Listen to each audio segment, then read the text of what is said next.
So 2015 Worldwide Developer Conference was today, so we're going to recap what happened at the keynote. So first, Apple started off the keynote by saying OS X Yosemite has the fastest adoption rate of any PC operating system ever. Then they went on to announce OS X El Capitan. I just don't like the name El Capitan. I really wish they would have picked something other than that.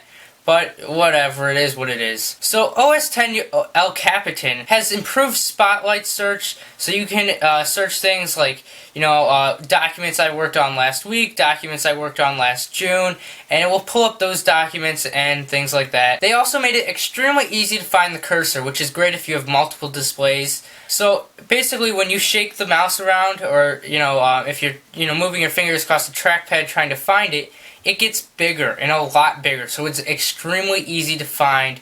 And then once you stop shaking the mouse around, of course it gets back to smaller. They also made an easy split screen, so basically when you press and hold the green button that usually makes it a full screen app, it shows you that you can pull it to either the left or the right of the screen, and then it will be half size of the screen, making it easier to multitask. OS X El Capitan is also a lot faster. It's 1.4 times faster for launching apps, and 4 times faster opening a PDF preview. As you may remember, last year at WWDC, Apple announced Metal for iOS. This year they announced Metal for Mac, which is basically the exact same thing. It allows you to get closer to the CPU so that you can make better apps and games that are faster. I know they said Adobe is using this, and they found that After Effects was able to render a video at 8 times faster than it was on Yosemite without using Metal. So that is amazing. So then Apple went on to announce iOS 9. They started with talking about Siri, and they said that Siri gets 1 billion requests per week, which is just, I think, amazing. That is a ton of requests for Siri, obviously. So Siri is now improved. You can now say things like, "Hey Siri, please remind me to get my coffee off the top of my car when I get into it." So that way you don't drive away with your coffee on top of the car. If you're also looking at something like a message or a web page or something, you can say, "Hey Siri, why don't you, remind me to look at this when I get home," or whatever, something like that. So Siri is improved, and that's great. So there's also what Apple's calling proactive. So proactive is going to learn how you use your phone and in what ways. So the example they gave is if you run while listening to music every morning, depending on the time of day, because you're doing it in the morning. If it was morning and you plugged in your headphones, you'd get the now playing screen on the lock screen, which is pretty cool. So if you have an unknown caller calling and it's just showing the number, your phone will actually go through your email and try and find that number, and if it does, it will show under the number, maybe, and then the contact name for the number that's calling. So Spotlight is also improved, so now you can search for weather or sports scores, and there's a Spotlight API, so developers can actually develop things to be searchable in Spotlight. But I have one problem with this, and the problem is you have to swipe. If you're on the main home screen, like page number 1, you have to swipe this way to get it. This way. That way. Now, as you may remember, you had to do that in iOS 6 in previous. But now, it's swiped down, alright? Why are we going back to swipe into the, would that be swiping to the right? No, you can't do that. It's swiped down, so I swipe down now. If I want to get to Spotlight, I've now adjusted to swipe down. That's what I'm used to. Why would we go back to something we already had, but got rid of, and replaced it with swiping down? I mean, I don't get that at all. It's kind of frustrating, actually. Why? I think if you're going to do something and change something, you need to have a reason why. Now, Apple probably didn't have a real good reason to move it, the Spotlight to swiping down in the first place with iOS 7. But they did, it was a total UI, transformation. So, we got used to it. But there is no major UI changes in iOS 9, so this really just feels out of place for me. Apple also said Apple Pay is coming to the UK, that they renamed Passbook to Wallet, because now you can store your store membership cards in there, and they're continuing to try and replace your wallet. Notes has also been improved in iOS 9. This also goes for OS X El Capitan. So basically now you have formatting options, checklists. It's easier to put photos in, and you can draw in notes, which is pretty cool. Apple has also added public transit to the Maps app. They're also getting rid of Newsstand and replacing it with the new News app. And basically it's going to learn what types of news you want to read and what you like, and that's going to show you news articles based on your interest. So I think that's pretty cool. They also showed that if you put 2 fingers down on the keyboard on an iPad, you can actually use it like a trackpad and move the cursor around the screen, as well as select things, and I think that's pretty cool. That's going to be, you know, a lot faster if you're like typing something kind of large. Like, I've got this giant note list that I typed here on my iPad, so it would be kind of cool if I could edit it faster, you know, just move the cursor around real quick without having to tap the screen and move it and then try and select. You're just going to do it all from the keyboard. So that's pretty nice. So multitasking on iPad has finally gotten way better to take advantage of the extra screen real estate versus an iPhone. So now you have what Apple's calling the slide overview. So basically if you just slide over, you're going to get a little miniature window of an app like Messages if you have it open. And you're just going to be able to type a reply in there or whatever. But they're also going to have a split view. So you can actually have 2 apps running side by side and be using them both. So it's a little different than the slide overview, because you can't actually use both apps at the same time with slide over. It's just a quick kind of thing with slide over.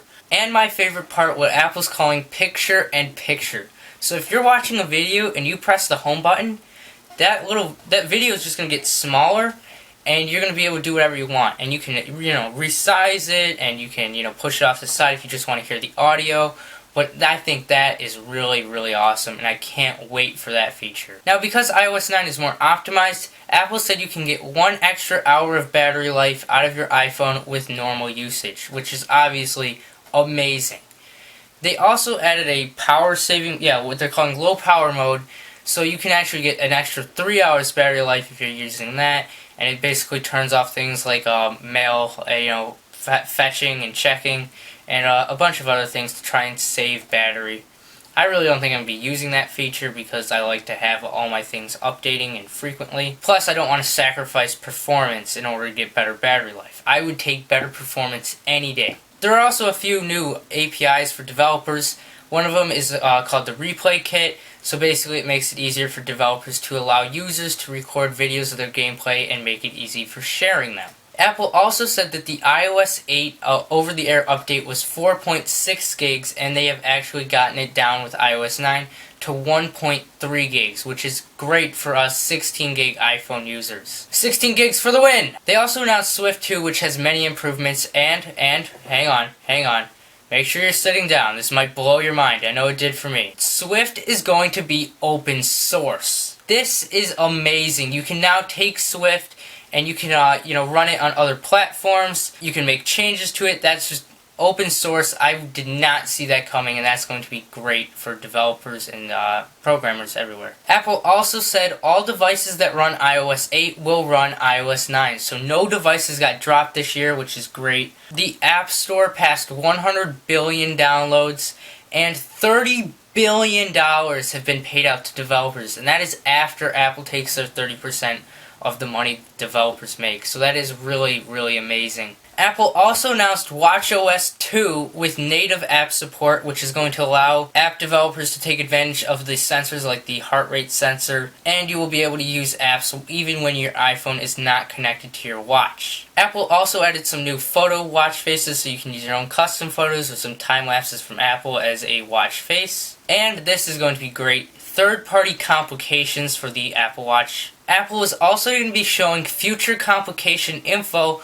with what they're calling time travel. So basically just moving the digital crown on the watch face is going to advance time forward, and you're going to see information from the glances later in the day. So like if you push it forward a few hours, you'll see the weather information for a few hours from now.